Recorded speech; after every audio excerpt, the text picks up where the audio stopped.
In content creation, there are people who think that they are content creators and that's all that they do. There are people who content creation is one of many hats that they have to wear. Business owner, entrepreneur, marketer, sales rep, implementer, meaning like graphic designer, video editor, every single thing.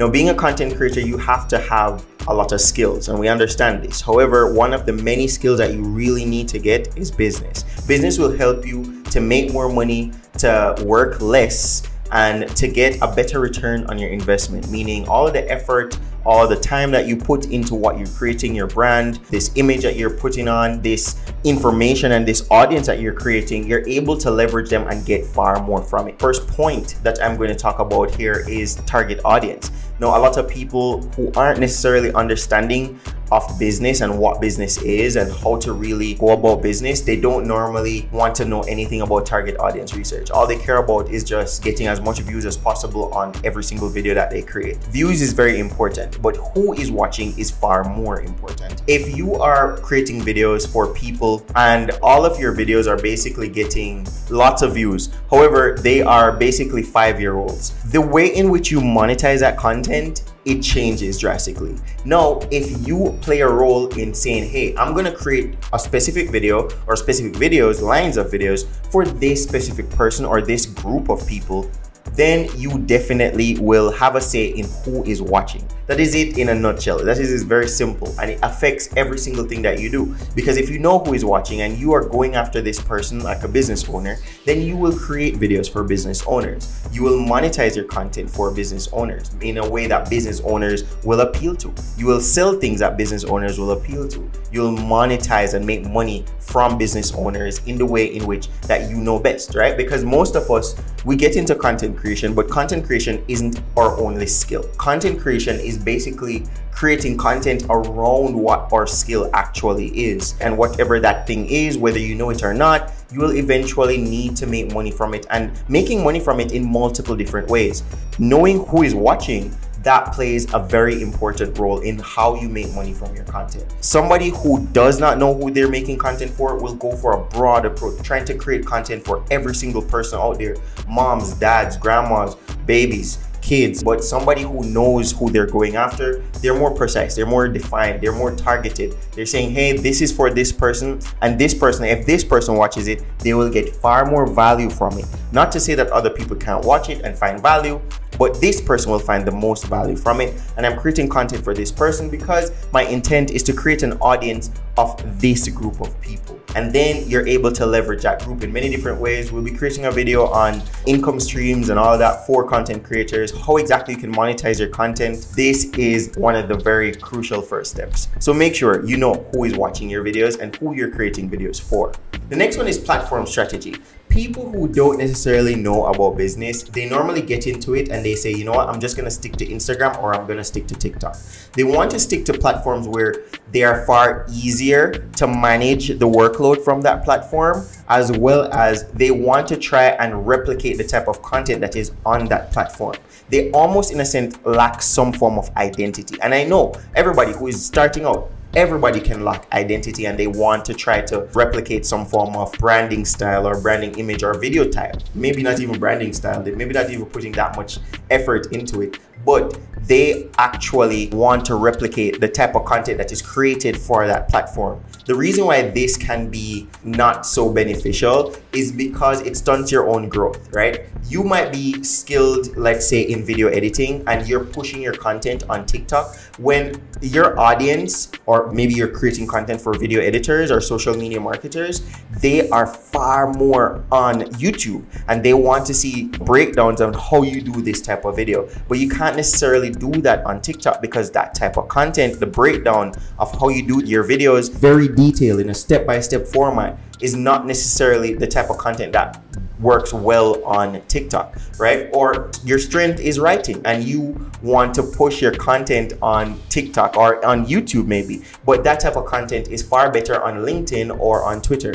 Now, this is why I suggest that people should always try to create an omnipresent strategy. It seems as if it is heavy, it seems as if it is hard. Wow, it must be way harder managing 7 platforms than managing 1. Yes, it can seem that way. it. However, it isn't that hard. It's still the same content. You're creating this content in multiple different ways for multiple groups of people, and they will absorb this content far differently. When you do this, you're also increasing the chances of your content taking off and finding the right audience far quicker, because you have spread yourself now to not just be putting everything into one bucket, but now you're literally showing up on all 7 platforms, on Twitter, on Instagram, on all 7 platforms. And a simple tool like Metricool, Hootsuite, or Buffer, or any one of these platforms that help you to schedule your posts, they can help you to achieve this far easier than if you were just working on one platforms and you post manually every single time. All right, so this is one of the bigger things that I think that a lot of content creators should do, or they will benefit from. They will get far more growth if they were supposed to spread their content to all platforms. In the start, you may just use the same video and bang that same video on all platforms. It doesn't matter. Start somewhere, and then you can increase the perfection or increase the personalization of that content on that platform. Start off by changing the captions or so forth, but try to post on more platforms than just 1 or 2. The next one is content management. Now, content management is all about how you post, where you're posting, when you post, how often you post. And I find that a lot of people, they're just into content creation. They're just doing it for doing its sake.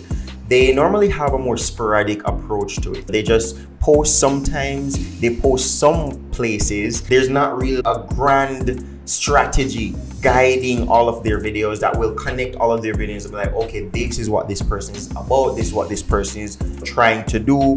I think that if you're trying to be a little bit more organized and a bit more business savvy with your content management system, one, I would say make sure that you have a strategy going on. All of your content pillars, what exactly are you going to be talking about for a long time? Content creation is a long-term journey. If you get into it and think that you're just going to get in and knock this out in 3 months, and if it doesn't work in 3 months, you're going to be done, I don't think this is for you. I don't think that is the best approach from a business person to another business person. Because once you're making money, this is business, right? You just need to acquire the knowledge of business and how to incorporate business in every single thing that you're doing. And you need to incorporate it in content creation for sure. No, I believe you need to have a strategy. You also need to have some form of like series. I think you should, figure out a framework that works for you, whether it's easy content, quotes with a video background, or you talking about what, talking about your cooking, talking about your content business, whatever it is. I believe that you should have some form of series, and then you create one successful series, you execute it and see what all of that is about. Try to make it something easy so that you're able to move a little faster and not get bogged down.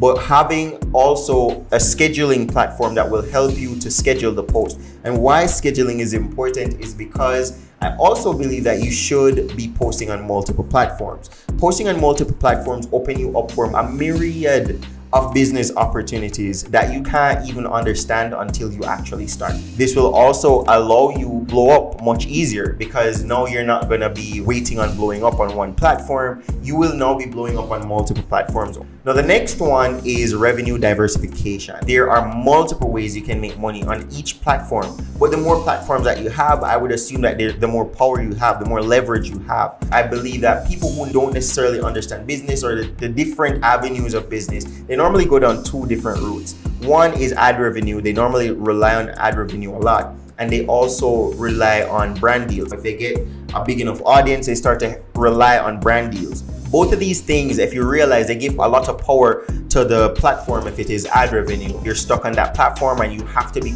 constantly creating content. If you don't feel like creating content, then you start to suffer. With brand deals, you give a lot more power to brands, and they start to affect your credibility and your integrity with your audience. Now, there are different ways you can make money and still maintain your credibility, still maintain your integrity, and also have a lot of power. We'll be covering this a lot more in depth in another video. One of them is creating a product. You can create any product. Create like a course, you can create like an ebook, you can create like a document type of product. You can go out and hire like a programmer, and you can create an actual tool, an actual plug-in tool that plugs in into your Chrome extension, plugs in into ChatGPT, plugs in into editing software, Adobe After Effects or Photoshop. You can create merchandise, physical products. The sky is the limit here. You can create a service as well. Service-based businesses make a lot more money than product-based businesses sometimes.